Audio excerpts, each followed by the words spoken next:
દિલે જેવી કલ્પના કરી હતી, આજે એવી જ દુલ્હન બનવા જઈ રહી છું જે પોતાની સંસ્કૃતિને પ્રેમ કરે છે. આ સપનું સાકાર કરીશ મારી રાસવી સાથે. અમૂલ્ય સોનામાં જડેલી ગુજરાતની રોનક.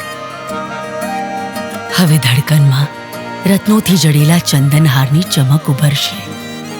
આંખોમાં બારીકીથી રચેલી ઝાલરનો ઝરોખો વસશે અને અરમાનોમાં ઝુમનાહારના કાલીઘાટીના અંશ ખીલશે. મારી રાસવી, સોનામાં મળેલું મારું પ્રતિબિંબ છે તું. તારી ચમક મારું સપનું સાકાર કરે તો પણ દિલ ક્યારેય ન ભરાય. નવવધુ એવી પોતાના સપના જેવી. ઇન્દ્રિયા પ્રસ્તુત કરે છે રાસવી બ્રાઇડલ કલેક્શન ઓફ ગુજરાત.